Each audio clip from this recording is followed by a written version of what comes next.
Concedo a palavra aos vereadores para as considerações finais, vedado o retorno de matéria já discutida ou comentada no expediente na hora do dia. Presidente, Com a palavra, vereador Enéio. eu gostaria de, se o senhor me autorizar, só retornar a questão da área azul. Vamos lá.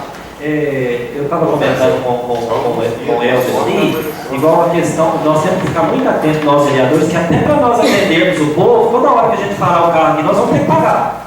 Porque essa área total aqui, inclusive a Lincoln Vestir, até perto do Alzira Velano, a Lincoln Vestir, essas ruas centrais aqui todas estão abrangidas. São José, José Paulinho da Costa, essa Pedro Correia, todas elas estão abrangidas pela lei.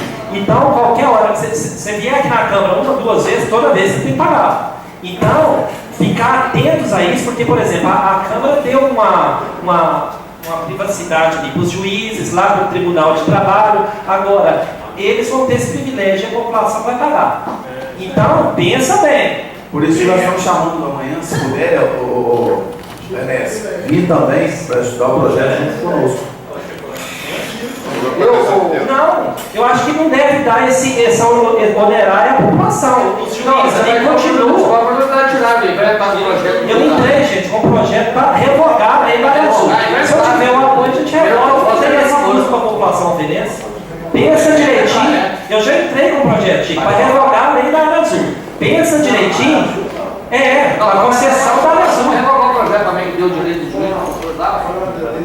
Não, mas eu entrei com um projeto para revogar a área azul, para acabar com isso. Então pensa direitinho, porque quando foi votada a taxa de esgoto, a população não veio e votou, depois revoltou, mas não adiantou. Entra na justiça, dá o que dá aí, mas perdeu e acabou nós voltando, revogando, mas por inconstitucionalidade acabou nós perdendo. Então, depois não adianta chorar o leite derramado. Vamos pensar antes de votar, gente. Vamos acabar com esse negócio antes de nascer. Agora, fazendo um comentário sobre o projeto que foi encaminhado hoje, foi lido, para dar o desconto na Bimesa. É bom lembrar que o prefeito ele teve um cuidado até de mandar no cartão de IPTU, esse aqui no morador da Chapada, né? Em 2013, que não haverá anistia, refis para o IPTU. Ou seja, os moradores da Chapada, Santa Luzia, Campos Elíseos, Vila Esperança, Pinheirinho, Santa Clara, não teve desconto. No IMESA vai ter, que é um hospital particular, vai ter se essa casa aprovar. Só para vocês terem uma ideia, o desconto que está dando para o IMESA é de R$265 mil. Esses R$265 mil daria para o prefeito isentar 2.600 famílias na nossa cidade que moram na periferia. Dá o prefeito chegar e falar assim: olha, quem mora na Santa Edvir, Santa Luzia, Chapada, Promessa, Vila Esperança, Vila Sagrada, não precisa pagar esse ano. Jardim América. Só por conta do IMESA, né? Senhor presidente, desse assunto, só revisando, a administração pública é pautada pelos princípios da impessoalidade e isonomia, tem que tratar de forma igual todos os seus protegidos, a sua população, independente de pessoa física ou jurídica, e assim, além disso, além de tratar de forma igual,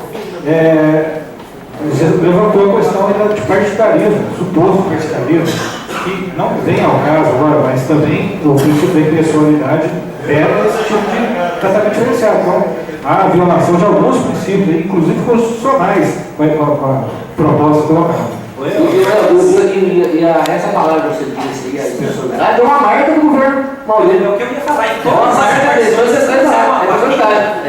que o município está acima da impessoalidade, mas da impessoalidade do povo, que a deles está não. Será que a procuradora do Cine, né? Será que ela deu parecer favorável? Será que ela vai receber os honorários dela? É lógico. Porque lá não passa nada, viu? Não. Se o professor de Deus, cadê as datas, Chico?